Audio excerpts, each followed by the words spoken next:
अच्छा, हमने अब तक जो पढ़ा था ना वो था कि जो ये अक़साम है ना, सही की, सही लिज़ाती ही, सही लिगैरी ही, हसन लिज़ाती ही, हसन लिगैरी ही, ये मतलब हमने पढ़ ली थी। तो उसके बाद एक छोटी सी बहस हमारी इसके एंड पे रह गई थी, उसको हम देखते हैं और उसके बाद आगे चलते हैं। और वो है मुहतफ बिल क़राइन मकबूल ख़बर वाहिद। मतलब मुहतफ बिल क़राइन मकबूल ख़बर वाहिद से मुराद ये है कि अ, ऐसी ख़बर वाहिद, ऐसी खबर वाहिद जो कि जिसके साथ ना कुछ और दलाइल, कुछ कराइन ऐसे हों जो उसको ना मतलब ज़्यादा मजबूत बना दे, ज़्यादा मजबूत बना दे। तो मिसाल के तौर पे मकबूल की किस्मों के अख्ताम पर मैं इन मकबूल अखबार से बहस करता हूँ जो मुख्तफ बिल कराइन है। और मुख्तफ बिल कराइन से मुराद वो अखबार हैं जिनका अहाता कुछ जायद अमूर ने किया है। यानी इससे मुराद ये है कि कुछ जायद अमूर ऐसे हों, या वो ज़ायद अमूर उनसे मुख्तरन हैं और जो मकबूल को बतौर शर्तों के मतलूब हैं। ये ज़ायद अमूर जब ख़बर वाहिद से मिलते हैं तो उसे क़ुव्वत में मज़ीद बढ़ाते हैं और उनकी दूसरी अखबार अहाद पर खसूसियत कायम करते हैं जो उन मज़ीद क्राइन से खाली हैं और गैर पर उसे तरजीह देते हैं। मतलब एक होती है ना ख़बर वाहिद, ठीक है, या हदीस। दूसरा है कि ऐसी ख़बर वाहिद जो कि मुहतफ बिल कराइन है। मुहतफ बिल कराइन का मतलब ये है कि मुख्तलिफ जो सबूत हैं या क्राइन हैं वो वो भी उसके साथ मिले हुए हैं। वो भी उस रिवायत के साथ, हदीस के साथ मिले हुए हैं। तो उन क्राइन की वजह से क्या होता है कि वो जो खबर वाहिद है वो दूसरी अखबार अहाद से ज़्यादा मजबूत हो जाती है। यानी वो जो क्राइन से घिरी हुई खबर वाहिद है ना, बाज ऐसे दलाइल हैं कि जो उसको ज़्यादा मजबूत बना देते हैं। ठीक है, तो उसको ऐसी खबर को मुख्तफ बिल क्राइन कहते हैं, खबर वाहिद को। खबर वाहिद मुख्तफ बिल क्राइन की चंद अनवा हैं, उनमें से मशहूर ये हैं। नंबर वन, वो हदीस जिसे बुखारी और मुस्लिम ने रिवायत किया हो और वो तवातुर की हद को ना पहुंची हो तो ऐसी खबर का चंद क्राइन ने अहाता किया है जो ये है। नंबर वन, इस फन और मैदान में बुखारी और मुस्लिम की अजमत और जलालत का होना। यानी आप देखिए ना कि एक ऐसी रिवायत है जो कि सही बुखारी और सही मुस्लिम दोनों में आ गई है। तो जाहिर है कि अब उसकी हैसियत एक आम खबर वाहिद जो कि किसी और जगह मौजूद है उससे बढ़ गई है। यानी क्राइन जो है ना, वो क्राइन ने उसको मजबूत बना दिया। और ये दोनों आइम्मा अपने गैर से सही की तमीज़ में मुकद्दम और पेश पेश हैं। उलमा के इन दोनों की किताबों को तलक्की बिल कबूल करना, उलमा ने इन दोनों जो यानी इमाम बुखारी और इमाम मुस्लिम रहिमहुल्लाह से हासिल होने वाली इन किताबों में आने वाली जो हदीस है ना, उनको तो यानी तलक्की बिल कबूल यानी उलमा ने उसको दर्जा कबूलियत दिया है। ये तलक्की बिल कबूल एक ऐसा करीना है जो ज़्यादा कभी है। इल्म का फ़ायदा देने में ये बनिस्बत उनके जो कसरत तुरुक से साबित हैं लेकिन तवातुर की हद से कासिर हैं। जब इस हदीस के मुख्तलिफ तुरुक और सनदें हों और वह तमाम की तमाम रावियों के ज़ोफ़ और इलल से पाक हों। यानी एक हदीस है लेकिन उसके जो तुरुक और सनदें हैं ना वो बहुत ज़्यादा है। और वो जो तमाम सनदें हैं ना, सारी की सारी सनदें वो ज़ोफ़ से पाक हैं। तो अब इससे भी क्या होता है कि ऐसी रिवायत जो मुख्तफ बिल कराइन करार इस तरह दी जाएगी कि मजीद कराइन ने उसको मजबूत बना दिया है। उसे मुसलसल और बाहम लगातार हाफिज और मुतकिन और ज़ाबित रुवात ने बयान किया हो इस हैसियत से कि वो गरीब ना हो। जैसे वो हदीस जिसे इमाम अहमद इब्न हम्बल ने, इमाम शाफी ने इमाम मालिक से रिवायत किया है और इमाम शाफी से रिवायत करने में इमाम अहमद का दूसरा भी कोई शरीक हो। तो जो खबर मुहतफ बिल कराइन है उसका हुक्म क्या है? तो अखबार अहाद मकबूल की कोई भी किस्म हो तो अखबार अहाद मकबूल की कोई भी किस्म हो तो खबर मुहतफ बिल कराइन उससे राजे होगी। यानी वो उसकी हैसियत ज़्यादा होगी। ठीक है, जो एक ऐसी खबर है जो मुहतफ बिल कराइन है वो आम जो खबर वाहिद है ना उससे ज़्यादा उसकी हैसियत होगी। अगर खबर मुहतफ बिल कराइन किसी और हदीस से जो मुहतफ बिल कराइन नहीं है बाहम मुतारज़ हो, यानी उनका आपस में कॉन्ट्रडिक्शन हो रहा हो, कॉन्ट्रडिक्ट हो, तो खबर मुहतफ बिल कराइन को मुकद्दम और राजे समझा जाए। क्यों समझा जाएगा खबर मुहतफ बिल कराइन को राजे और मुकद्दम क्यों समझा जाएगा? वजह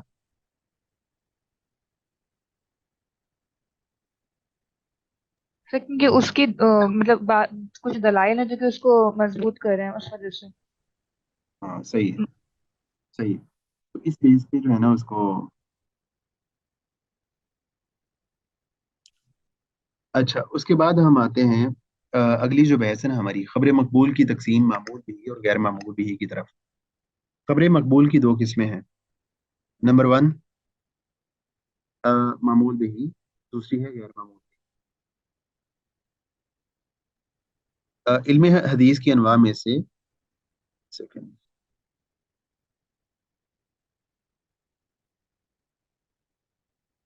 علوم حدیث کی انواع میں سے دو انواع ہیں،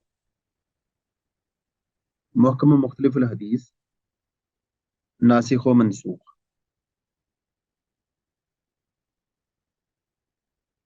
اچھا جی، پہلی جو قسم ہے نا وہ ہے محکم اور مختلف الحدیث۔ محکم کیا ہوتی ہے؟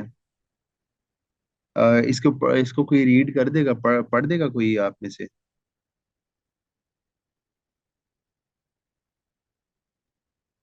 مریم کیسر آپ پڑھ دیں گی؟ جی سر۔ محکم کی تعریف، لغوی تعریف، یہ احکمہ سے مفعول کا صیغہ ہے جس کا معنی اتقن یعنی پختہ ہوا۔ اصطلاحی تعریف، وہ مقبول حدیث جو اپنی جیسی متعارض حدیث سے سلامت اور خالی ہو، اور اکثر احادیث اسی نوع سے ملتی ہیں۔ باقی متعارض اور مختلف احادیث مجموعی ذخیرہ احادیث کے لحاظ سے بہت کم ہیں۔ یعنی محکم مختلف حدیث وہ والی ہوتی ہے، محکم حدیث وہ والی ہوتی ہے جس کے نا کوئی متعارض حدیث نہ ہو، یعنی کوئی اس کے مقابلے میں کوئی ایسی حدیث نہ ہو جس سے اس کا کوئی کنٹرڈکشن یا تعارض ہو رہا ہو، وہ اس تعارض سے خالی ہو، تو ایسی حدیث کو محکم حدیث کہتے ہیں۔ آگے، مختلف الحدیث کی تعریف، لغوی تعریف، یہ اختلاف مصدر سے اس میں فاعل کا صیغہ ہے جو اتفاق کی ضد ہے۔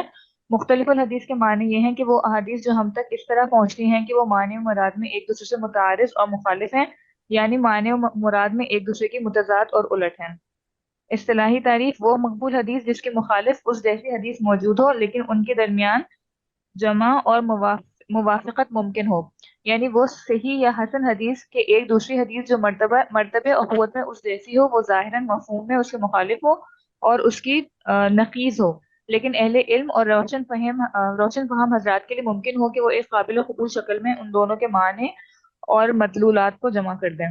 یعنی مختلف الحدیث یہ ہے کہ ایک حدیث ہے لیکن کوئی اور حدیث بھی ایسی ہے جو لگ رہا ہے کہ یہ اس کے متعارض ہے، بظاہر لگ رہا ہے کہ یہ اس کے متعارض ہے یا دونوں کا آپس میں کنٹرڈکشن ہے، لیکن کیا ہے کہ جس طرح وہ ایک جوہری ہوتا ہے نا، اس کو پتا ہوتا ہے کہ کون سا، وہ اس کو کسی چیز کو دیکھ ہی بتا دیتا ہے کہ یہ جو ہے نا سونا خالص ہے یا خالص نہیں ہے۔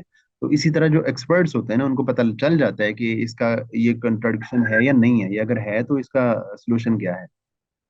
تو آگے نا ایک مثال آ رہی ہے، مثال آ رہی ہے کہ وہ مطلب کانٹرڈکشن سم ٹائم کس طرح ہوتا ہے یا مختلف الحدیث کس کو کہتے ہیں۔ تو اس کے بارے میں مطلب حدیث ہے کہ لا عدوہ ولا طیرہ تھا آپ کا، نبی کائنات علیہ الصلوۃ والسلام کا فرمان ہے کہ کوئی بیماری متعدی نہیں اور فعل بد لینا درست نہیں ہے، ٹھیک ہے، یہ ایک فرمان ہو گیا۔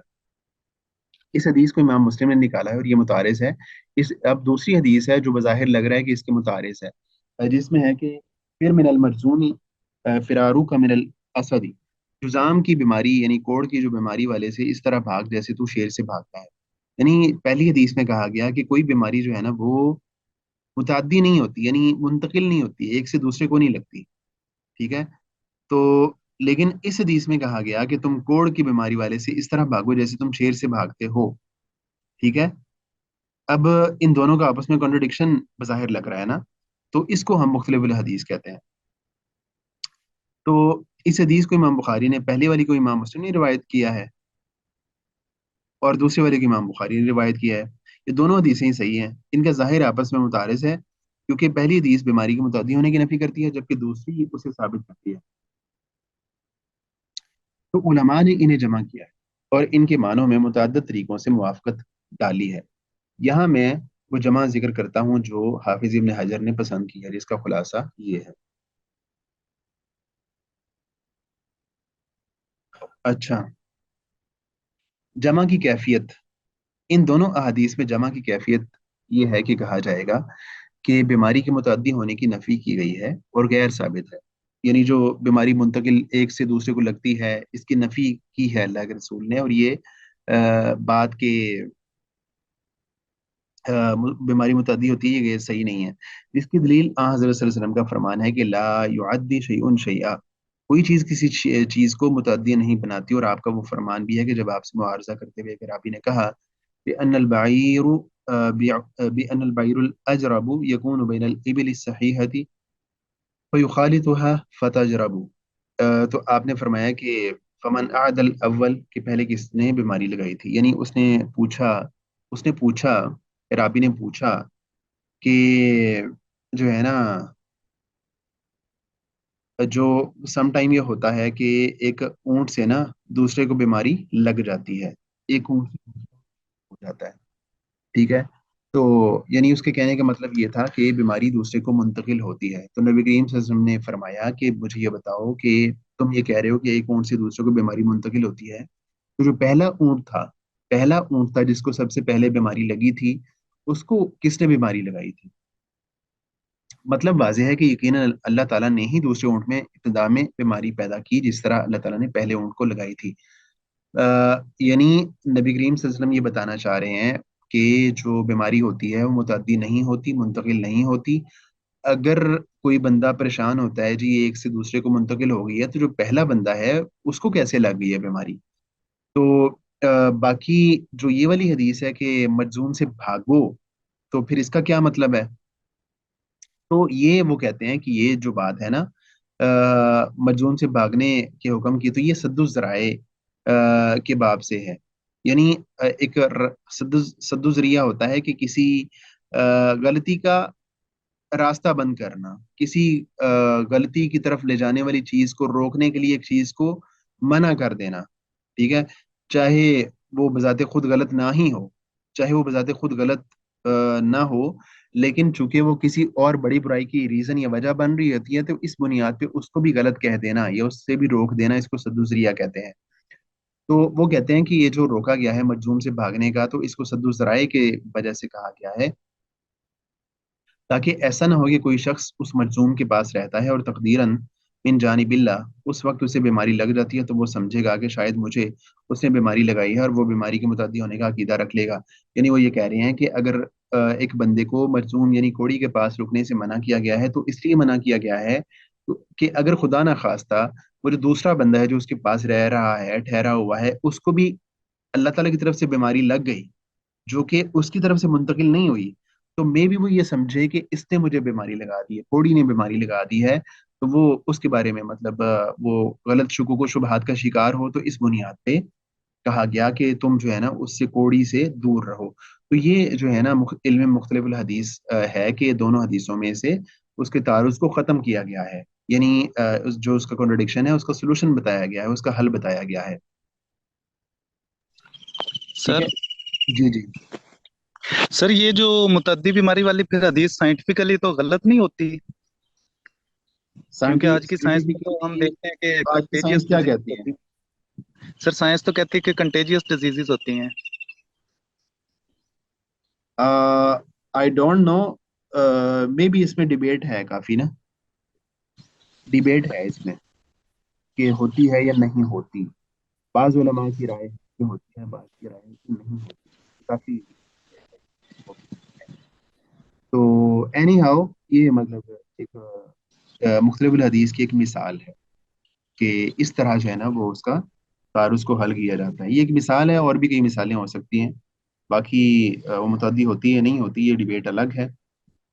बाज़ उलमा के यहाँ होती भी तो है। सर अगर कोई मतलब मतलब कि कोई हदीस इस तरह, जैसे अब यही है कि वो साइंस के हिसाब से पूरी नहीं उतरी, तो फिर हम उस पे क्या करें? साइंस को माने या हदीस को माने? अम, अब ये तो प्रूवन चीज है ना, जैसे यही हदीस है, प्रूवन चीज है कि डिजीजेस तो कंटेजियस होती हैं। नहीं तो जो है ना, देखे ना, जो हदीस सही साबित होगी ना, जो बात सही साबित होगी कि ये सही हदीस है, वो समझ ले कि नबी करीम सल्लल्लाहु अलैहि वसल्लम का फरमान है और वो झूठा नहीं हो सकता, इस पे हमारा ईमान होना चाहिए। और जो है वो नबी करीम सल्लल्लाहु अलैहि वसल्लम कोई बात इस तरह की कर नहीं सकते, ठीक है। तो सर अगर वो फिर इस तरह हदीस, के हदीस को हम मतलब इंटरनेशनली तो नहीं ना एक्सप्लेन कर सकते। अब इंटरनेशनली तो आपको लॉजिकल बात करनी होती है ना, नहीं नहीं नहीं नहीं इस नहीं चीज नहीं, को तो मैं फिर लॉजिकल अगली बात कर होता। रहा हूँ ना, अगली बात कर रहा हूँ। यानी पहले नंबर पे ये हमारा ईमान होना चाहिए, ठीक है। दूसरा ये है कि जो, अगर वो कह रहे हैं कि बीमारी मुतअद्दी होती है, ठीक है, तो जाहिर है कि साइंस में भी तो जो है ना नए नए इंकिशाफात और नई नई चीजें सामने, नए नए ख्यालात सामने आते रहते हैं ना, ठीक है। तो हो सकता है किसी मरहले में जाके साइंस ये प्रूव करे कि नहीं, ऐसा नहीं है, मुतअद्दी नहीं होती, मे भी ऐसा भी साइंस ऐसा प्रूव कर दे तो फिर। सर किसी और चीज में तो हो सकता है लेकिन इसमें तो नहीं हो सकता, क्योंकि ये तो डिजीजेस तो होती हैं कंटेजियस। नहीं मतलब ये किसी देखिए और ना चीज कि में नहीं नहीं, सर ये ये साइंस, तो प्रूवन है ना, इसको अब नहीं ना वो किया जा सकता, क्योंकि ये तो अब वो फिर साइंस में आ जाएगी, इसको एक्सप्लेन करना पड़ेगा। लेकिन डिजीजेस तो होती हैं, ये तो कंफर्म है। इसको मतलब कि ये तो फैक्ट है ना, वो साइंस जिस चीज को नहीं करती वो हाइपोथेसिस और इस तरह होता है, लेकिन फैक्ट तो नहीं वो होता।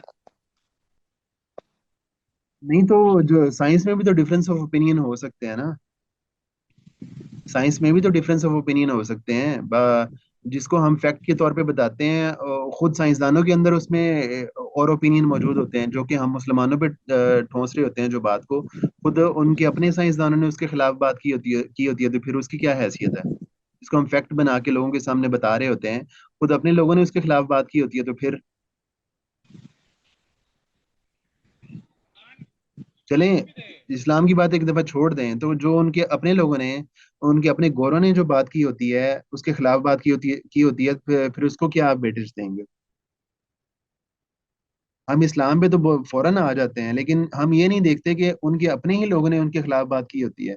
वो भी तो देखने की जरूरत होती है ना, बाज बाज बहुत सारी जगहों पे ऐसी चीजें हैं कि खुद उनके अपने लोगों की क्रिटिसिज्म मौजूद होता है उन चीजों पे, तो उसको भी तो देखना चाहिए ना। सर फिर उनमें तो हम ये देखते हैं ना कि ज्यादा स्ट्रांग किसके पास लॉजिक है, फिर उसी को सपोर्ट करते हैं जिसके पास यानी कि ज्यादा फैक्ट्स होते हैं, जो ज्यादा अपनी बात को प्रूव कर सकता है। ज्यादा प्रूफ आप कैसे ये बात साबित करेंगे? वो कहेगा जी ये बात अप्रूव हो गई कि बंदर से इंसान बने, तो आप मान लेंगे उसको? साइंस तो ये भी मान रही है फिर। सर वो मफरूजा है, वो फैक्ट नहीं है। वो उस बंदे ने एक यानी कि ना मफरूजा दिया था ये।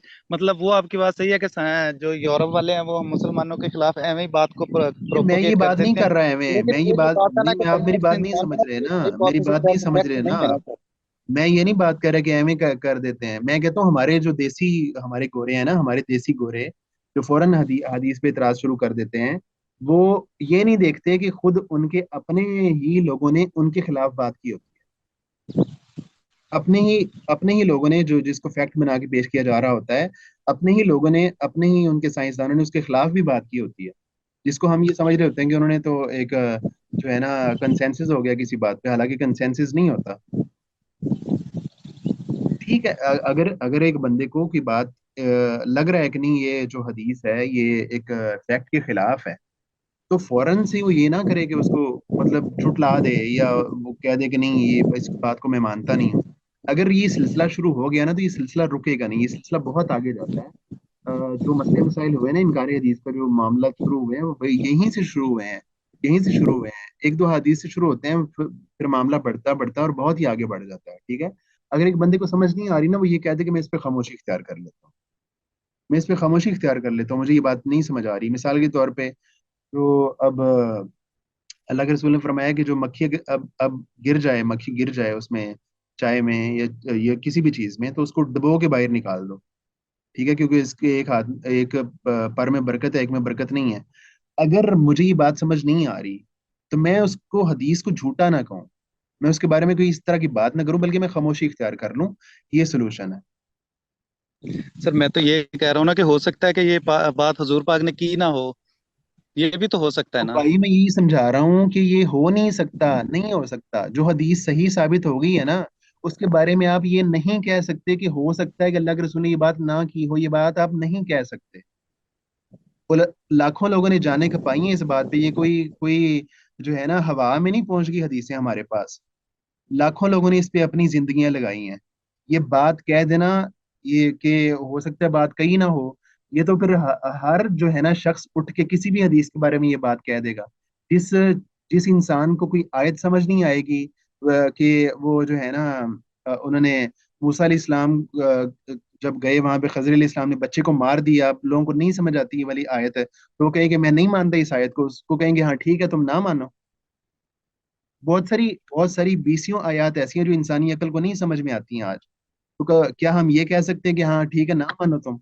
جو بات صحیح ثابت ہو گئی ہے نا, یہی تو ہم پڑھ رہے ہیں, جو حدیث صحیح ثابت ہو گئی ہے نا نبی کریم صلی اللہ علیہ وسلم کا کہ آپ نے فرمایا اور محدثین نے کہہ دیا کہ یہ حدیث صحیح ہے, تو یہ ہو ہی نہیں سکتا کہ وہ اللہ کے رسول کا فرمان نہ ہو. وہ فرمان ہے. اب اگر عقل میں نہیں آتی تو بہت ساری آیتیں تو بہت ساری آیات ہماری عقل میں نہیں آتی, تو پھر ان کا کیا کریں گے؟ ٹھیک ہے, تو جب وہاں پہ ہم کئی جگہوں پہ خاموشی اختیار کر لیتے ہیں, تو پہلی بات یہ ہے کہ اگر آپ شک کی بنیاد پہ اس طرح اس اینگل سے سوچنا شروع کریں گے تو آپ اس طرف ہی جائیں گے. لیکن اگر آپ جو ہے نا اس انداز میں سوچنے کی کوشش کریں گے کہ میں نے اس کا سلوشن ڈھونڈنا ہے, تو آپ کو سلوشن مل جائے گا, ہر بندے کو سلوشن مل جائے گا. تو بہت ساری احادیث پہ اگر اعتراض ہوا ہے نا, تو بہت ساری آیات پہ بھی اعتراض ہوا ہے, بیسیوں سینکڑوں آیات پہ اعتراضات ہوئے. تو اگر ہم ان کو صحیح مانتے ہیں, ہمارا ایمان ہے کہ وہ صحیح ہے, تو اسی طرح جو حدیث صحیح ثابت ہو جائے وہ بھی مطلب صحیح ہے. میں کہہ رہا ہوں کہ اس پہ ڈیبیٹ ہے, اس پہ نا یعنی بیماری متعدی ہوتی ہے نہیں ہوتی, اس پہ ڈیبیٹ ہے, بعض علماء کی رائے ہے کہ یہ نہیں ہے. لیکن ہم فوراً سے یہ بات نہیں کہہ سکتے کہ یہ نبی کریم صلی اللہ علیہ وسلم کا فرمان ہے ہی نہیں, یا نبی کریم صلی اللہ علیہ وسلم کی طرف منسوب کر دیا گیا ہے. یہ ایک خطرناک رجحان اور خطرناک بات ہے. یہ جو انکار حدیث کا سلسلہ شروع ہوا ہے نا, وہ یہیں سے سٹارٹ ہوا ہے. دین ہماری عقل کا نام نہیں ہے, دین ہماری عقل کا نام نہیں ہے, بلکہ ہم نے اپنی عقل کو دین کے مطابق لے کے آنا ہے. اینی ہاؤ, آگے چلتے ہیں. جو شخص دو متعارض مقبول حدیثیں پاتا ہے اس پر کیا جواب ہے؟ سر اس کے میرا تو لیے تو پوچھنے کا یہ مطلب ہے کہ یہ جو اس طرح کی حدیثیں ہوتی ہیں نا, مطلب جو ایتھیسٹ ہوتے ہیں نا وہ پکڑتے ہی ان کو ہیں, تو بھائی بندہ ان کے جان سامنے تو پھر خاموشی نہیں کر سکتا, میں پھر کوئی سمجھ رہا جواب ہوں تو بات, دینا میں ہوتا ہے. سمجھ رہا ہوں بات, میں سمجھ رہا ہوں, لیکن انداز ہوتا ہے بات کرنے کا نا. حدیث سے محبت والا انداز ہے یا حدیث سے نفرت والا انداز ہے؟ ان دونوں اندازوں میں فرق ہوتا ہے سر. مجھے اس حدیث والا جو ہے نا, یہ والا کئی سال ہو گئے ان پہ کام کرتے ہیں نا. بندے کے انداز, بولنے کے انداز سے پتہ چل جاتا ہے, الفاظ سے پتہ چل جاتا ہے کہ وہ حدیث کو کتنا ویٹیج دیتا ہے. ٹھیک ہے نا. نبی کریم صلی اللہ علیہ وسلم کا فرمان جو صحیح ثابت ہو گیا ہے نا, اس کے بارے میں ہم یہ نہیں کہہ سکتے کہ وہ جو ہے نا آپ کا فرمان ہے یا نہیں ہے. تو آپ جو ہے نا اس کے بارے میں کنفیوز ہو ہی نہیں سکتے, وہ آپ کا فرمان ہے. لیکن اب ہم نے سلوشن ڈھونڈنا ہے کہ وہ اس کی جو ہے نا تطبیق کیا ہے, اس میں تعارض کو کیسے ختم کیا جا سکتا ہے, یہ معاملہ ہے.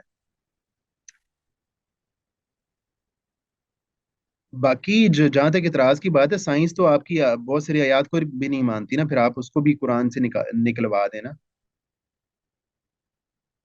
اچھا, اس کے لیے ضروری ہے کہ وہ درج ذیل مراحل سے گزرے. جب ان دونوں میں جمع ممکن ہو, جب ان نمبر ون یہ کہ جو متعارض احادیث ہے نا, تو ان کا حل کیا ہے, سلوشن کیا ہے؟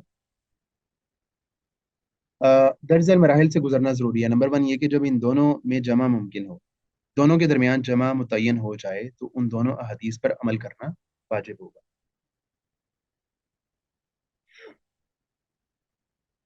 دوسرا یہ کہ کسی بھی وجہ سے جمع ممکن نہ ہو. جب دونوں احادیث کے درمیان جمع ممکن نہ ہو تو اس وقت یہ صورتحال ہوگی. دونوں میں سے ایک کا نسخ معلوم ہو تو ہم ناسخ کو مقدم کریں گے اور اس پر عمل کریں گے, اور منسوخ کو چھوڑ دیں گے. اگر نسخ کا علم نہ ہو, اس وقت ان میں سے ایک کو دوسرے پر اسباب ترجیح میں سے کسی سبب کے ذریعے ترجیح دیں گے. ترجیح کے 50 یا اس سے زیادہ اسباب ہیں, مرجوح کو ترک کر کے راجح پر عمل کریں گے. اگر ایک کو دوسری پر ترجیح بھی نہ دی جا سکتی ہو, ترجیح جو کہ نادر اور قلیل ہے, تو اس وقت دونوں پر عمل کرنے سے توقف کیا جائے گا حتیٰ کہ ہمارے لیے ترجیح کا کوئی سبب نکل آئے.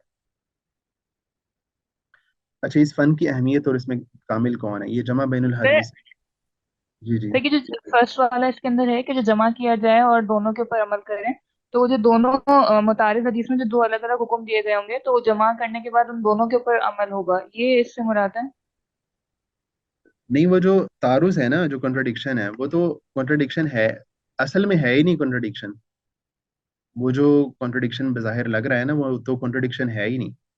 ठीक है, वो बज़ाहिर इस तरह लग रहा है कि कॉन्ट्रडिक्शन है, लेकिन क्या होगा कि जब दोनों हदीस को जमा किया जाएगा, साथ रखा जाएगा, तो वो कॉन्ट्रडिक्शन खत्म हो जाएगा। तो इस बुनियाद पे दोनों हदीस पे अमल हो जाएगा। उसके बाद ओके सर। इस फन की अहमियत और उसमें कामिल कौन है। कि जमा बैनुल हदीसैन उलूम हदीस में से अहम तरीन फ़न है, जबकि इसकी पहचान व मारिफत के लिए तमाम उलमा मजबूर हैं। और इसमें कामिल और माहिर सिर्फ वो आइम्मा हैं जो हदीस और फ़िक़्ह को जमा किए हुए हैं। और वो उसूली जो दकीक और बारीक मानी में दूर अंदेश हैं, तो उन लोगों पर ये काम कोई मुश्किल नहीं है, सिवाय शाज़ व नादिर मकामात के। और मुतारिज़ दलाइल ने उलमा को मशगूल और मसरूफ़ रखा है, और इसी में उनकी काबिलियत और दिक्कत फ़हम और उम्दा इख्तियार व पसंद का इजहार होता है। जैसा कि इसमें बाज़ उलमा की मवाद और उसलूब नगारिश की तकलीद करने वाले कि उन्होंने इसकी गहराई में गोता लगाया तो फिसल गए। इस फन में यानी ये जो इल्म मुख्तलिफ हदीस है, इसकी जो मशहूर तसानीफ कौन सी हैं। नंबर वन, इख्तलाफुल हदीस। इमाम शाफी की किताब है। ये पहले शख्स हैं जिन्होंने इस बारे में कलाम किया और किताब तसनीफ की है।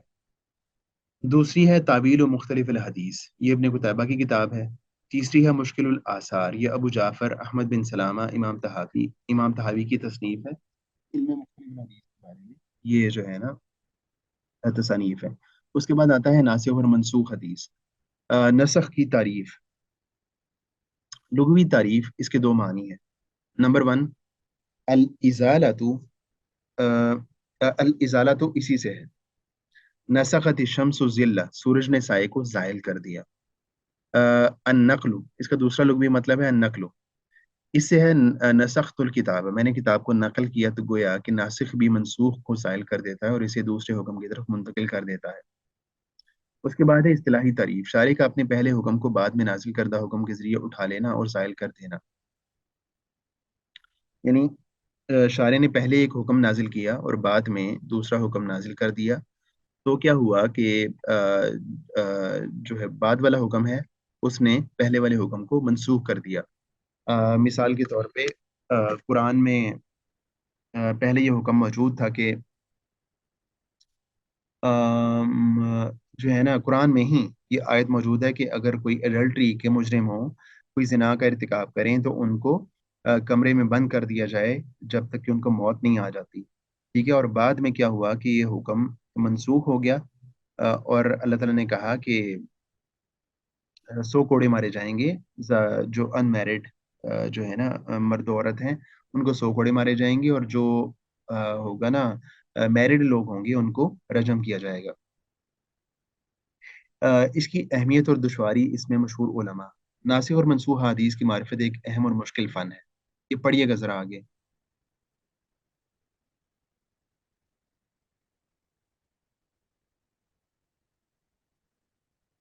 कोई सुन रहा है तो पढ़ दे। नासिख को मनसूख से पहचानने ने उलमा को थका दिया है। नासिक को मंसूब तक पहचानने ने उलमा को थका दिया है और आजिज कर दिया है। और इसमें अपने फन का मुजाहरा करने वाले मशहूर तरीन इमाम शाफी हैं। उन्होंने इस मैदान में काफी महारत और पेशकदमी की और यद तूला हासिल किया है। इमाम अहमद रहमतुल्लाह अलैह ने इब्ने वारा से कहा, जिस वक्त वो मिस्र से आया था, क्या तूने इमाम शाफी की किताब लिखी है? वो कहने लगा, नहीं। कहा कि तूने तफरीद से काम लिया है, क्योंकि हमें मुजमल और मुफस्सिर और नासिख और मंसूख का इल्म उस वक्त हुआ जब इमाम शाफी की सोहबत अख्तियार की। नासिख और मनसूख की पहचान कैसे होती है? नासिख की मनसूख से पहचान दर्जेल उमूर में से एक के जरिए से होती है। नंबर वन, रसूलुल्लाह सल्लल्लाहु अलैहि वसल्लम खुद तशरीफ फरमा दें। जैसा कि बुरीदा से सही मुस्लिम में हदीस है, मैंने तुमको खबरों की जियारत से मना किया था, तो अब उनकी जियारत किया करो, बेशक वो आखिरत की याद दिलाती हैं। आ, बे सहाबी बयान करे, जैसे कि जाबिर बिन अब्दुल्ला रज़ी अल्लाह अन्हु का फरमान है, रसूलुल्लाह सल्लल्लाहु अलैहि वसल्लम का दो उमूर में से आखिरी अमर ये था कि आग की पकी हुई चीज से वुजू नहीं किया। जीम तारीख के जरिए मालूम हो, इन जैसे दोनों में शद्दाद बिन और कब्रों की जियारत करने में और मना करने में और करने में नासिख कौन सी चीज़ है और मनसूख कौन सी चीज़ मंसूख सर, खबरों की जियारत करने से जो मना किया गया था वो मंसूख हो गई है, और अब नासिख वो है जो कि जियारत किया करो। है। ठीक है, आगे। तारीख के जरिए मालूम, जैसे शद्दाद बिन और से मरवी है, अफसर अल हाजिम वल महजूम रवाहु अबू दाऊद। ये हदीस मंसूख है। इसकी नासिख इब्न अब्बास की हदीस है, अन्न नबी सल्लल्लाहु अलैहि वसल्लम इहतजमा वहुवा मुहरिम वहुवा मुहरिमुन साइमुन। तो शद्दाद वाली हदीस की बात सुरख में मौजूद है कि ये किस्सा फतह मक्का का है, जबकि इब्न अब्बास रज़ी ताला अन्हु हिज्जतुल विदा में आपके साथ थे। इजमा की इसके बारे दलालत। में जो मशहूर हदीस है ना वो है अल एतबारु फिन नासिख वल मनसूख मिन अल आसार, ये एक मशहूर किताब है। उसके अलावा अन्नासिख वल मनसूख ये एक किताब है। तजरीदुल अहादीसिल मनसूखा ये इब्न जोज़ी की किताब है। उसके बाद खबर मरदूद की बहस आती है। तो उसमें जो पहली बहस है वो ज़ईफ़ के बारे में, दूसरी बहस है इसनाद में सुकूत रावी की वजह से मरदूद, तीसरी बहस होना चाहिए रावी में तान की वजह से मरदूद, खबर मरदूद और उसके मरदूद होने के असबाब। मरदूद से मुराद ये है कि जो ऐसी खबर जो रद्द कर दी गई है, जिसको छोड़ दिया गया है, जिसकी खबर देने वाले रावी का सिद्क राजे ना हो, और ये मकबूल की एक या ज्यादा शर्तों के ना होने की वजह से होता है, जिनका बयान सही की बहस में गुजरा है। इसकी अकसाम और रद्द होने के असबाब। उलमा ने खबर मरदूद को बहुत सी किस्मों में तकसीम किया है, और उन किस्मों में से अक्सर पर एक खास नाम का इतलाक किया है, और कुछ वो भी हैं जिन पर खास नाम का इतलाक नहीं किया बल्कि आम नाम से जिक्र किया है, जो ज़ईफ़ है। हदीस के मरदूद होने के बहुत से असबाब हैं, लेकिन वो बिलजुमला दो बड़े बुनियादी असबाब पर मौकूफ हैं। अ, इस्नाद में सुकूत, रावी में तान। इन दो असबाब के तहत मुतअद्दिद अनवा अक़साम हैं जिनके मुतालिक आगे बात आएगी। बहस आती है ज़ईफ़ की। ज़ईफ़ क्या होता है? लुग़वी तारीफ, कवि की ज़िद है, और ज़ौफ़ हिस्सी और मानवी होता है, लेकिन यहाँ पर ज़ौफ़ मानवी मुराद है। इस्लाही तारीफ, वो खबर जो जो हसन की खूबी और सिफ्त की जमा ना कर पाए, हसन की शर्तों में से किसी शर्त के मफकूद होने के साथ। अलबैकूनी अपने अशार में फरमाते हैं, हर वो चीज़ जो हसन के रुतबे से कासिर है वो ज़ईफ़ है, जिसकी बहुत सी किस्में हैं। हसन क्या चीज़ होती है, बताएगा कोई? हसन, हसन कौन सी हदीस होती है? जिसमें चार शराइत सही की शामिल हों, और लेकिन एक जो शर्त है कि रावी के ज़ाब्ते में ज़ाब्ता जो है वो खफीफ हो। हम्म। तो जो हसन से भी नीचे हो ना, वो उसको ज़ईफ़ कहते हैं। तो तफावत, खबर का ज़ौफ़ रावियों में मौजूद कमज़ोरी की शिद्दत और ज़ौफ़ की वजह से मुख्तलिफ और मुतफावित होता है। जैसा कि सही में तफावत था, बाज़ तो ज़ईफ़ है और बाज़ सख्त ज़ईफ़ है, और बाज़ इससे भी कमज़ोर और वाही है, और बाज़ मुनकिर हैं, और और इसकी सबसे बड़ी किस्म मौजूद है। ज़ईफ़ तरीन सनदें, ज़ईफ़ तरीन सनदें जो है ना वो कौन सी हैं? सही में असहुल असानीद की बहस गुजरी है। उसकी बुनियाद पर उलमा ने ज़ईफ़ की बहस जो है ना, उलमा ने ज़ईफ़ की बहस में इन असानीद का जिक्र किया है जो ज़ईफ़ तरीन है, और इमाम हाकिम नेशापुरी ने अवहल असानीद, अवहल असानीद से मुराद ये है कि जो कमज़ोर तरीन सनदें हैं ना वो कौन सी हैं। तो उनमें से पहली जो कमज़ोर तरीन सनद है वो ये है, सदका बिन मूसा अद-दकीकी, अ, और अन फरकद सबखी, अन मुर्रा अत-तय्यब, अन अबी बकर रज़ी अल्लाह ताला अन्हु। ये वाली जो है ना सनद, ये ज़ईफ़ तरीन सनद है। उसके बाद अगली जो सनद है ना वो है मोहम्मद बिन कैसिन अल मसलूब, अन उबैदिल्लाह बिन ज़हरिन, अन अली इब्न यजीद, अन अल कासिम, अन अबी उमामा। ये जो रिवायत है ना सनद, ये भी ज़ईफ़ तरीन है। इसी तरह असुद्दी सगीर, मोहम्मद बिन मरवान, अनिल कल्बी, अन अबी साले, अन इब्न अब्बास, ये भी जो है ना ज़ईफ़ तरीन सनदों में से एक है। तो उसके बाद है ज़ईफ़ हदीस बयान करने का हुक्म। मुहद्दिसीन वगैरह के नज़दीक ज़ईफ़ हदीस और जिनकी सनदों में तसाहुल है, उनका ज़ौफ़ बयान किए बगैर करना दो शर्तों के साथ जायज़ है, बखिलाफ मौजू अहादीस के कि उनका मौजू होना बयान किए बगैर उन्हें बयान करना नाजायज़ है। इनका ताल्लुक अकायद से ना हो, जैसे सिफ़ात बारी ताला हैं, यानी अगर वो जो है ना बयान करनी है ना ज़ईफ़ अहादीस, तो उसकी कुछ शराइत है। नंबर वन ये कि उनका ताल्लुक अकायद से ना हो, सिफ़ात बारी ताला से, यानी अगर कोई बयान करनी पड़ गई है ना ज़ईफ़ हदीस, तो साथ बयान किया जाए कि ये ज़ईफ़ हदीस है। उसके बाद हलाल और हराम से मुताल्लिक शरई अहकाम के बयान में ना हो। जो हलाल और हराम का शरई अहकाम का बयान है ना, उससे उसका ताल्लुक ना हो। यानी ज़ईफ़ अहादीस को वाज़ व तक़रीर, तरग़ीब व तरहीब, और किस्से व ख़ुताबात और इन जैसे मवाक़े पर बयान करना जायज़ है, اور جن उलमा से उनके बयान करने में तसाहुल मनकूल है वो सुफियान सौरी, अब्दुर्रहमान बिन महदी और अहमद बिन हम्बल हैं। और मुतनब्बे रहना चाहिए कि अगर आप ज़ईफ़ अहादीस को बगैर सनद के बयान करते हैं तो फिर यूं नहीं कहना चाहिए कि रसूलुल्लाह सल्लल्लाहु अलैहि वसल्लम ने यूं फरमाया, बल्कि आप कहें कि रसूलुल्लाह सल्लल्लाहु अलैहि वसल्लम से यूं बयान किया जाता है या हमें आपके मुतल्लिक यूं पहुंचा है, कि इस जैसे अल्फाज इस्तेमाल करें ताकि आप पर उस हदीस को बिलजज़म रसूलुल्लाह सल्लल्लाहु अलैहि वसल्लम की हदीस कहना लाजिम ना आए। इसके ज़ौफ़ को आप जानते हैं। उसके बाद है ज़ईफ़ हदीस पर अमल करने का हुक्म। ज़ईफ़ हदीस पर अमल करने के बारे में उलमा में इख्तिलाफ है। जमहूर उलमा के नज़दीक फ़ज़ाइल अमाल में ज़ईफ़ हदीस पर अमल करना 3 शर्तों के साथ मुस्तहब है। वो 3 शर्तें इब्न हजर ने वाज़ेह की हैं, वो ये हैं, नंबर 1 ज़ौफ़ शदीद ना हो, यानी अगर फ़ज़ाइल अमाल से मुराद ये है कि किसी अमल की फ़ज़ीलत बयान हुई किसी हदीस में, लेकिन वो हदीस ज़ईफ़ है, तो उसकी क्या है कि अ उसको उस पे अमल करने में या 3 शराइत हैं उसको आगे बयान करने में या अमल करने में। नंबर 1 ये कि वो जो रिवायत है ना फ़ज़ाइल अमाल से मुताल्लिक, उसका ज़ौफ़ बहुत शदीद ना हो। नंबर 2 ये कि वो हदीस मामूल भी उसूल व कवायद के तहत दर्ज हो, यानी ऐसे उसूल व कवायद हों जिन पे अमल होता है। उसके बाद तीसरी शर्त ये है कि अमल करते हुए उसके सबूत और सेहत का एतक़ाद ना हो बल्कि एहतियात का अकीदा हो। यानी जब अमल करना है तो उसके ये यकीन ना हो कि ये वाली जो रिवायत है ना ये सही है, बल्कि यही हो कि हम एहतियात के तौर पे हम इस पे अमल कर रहे हैं।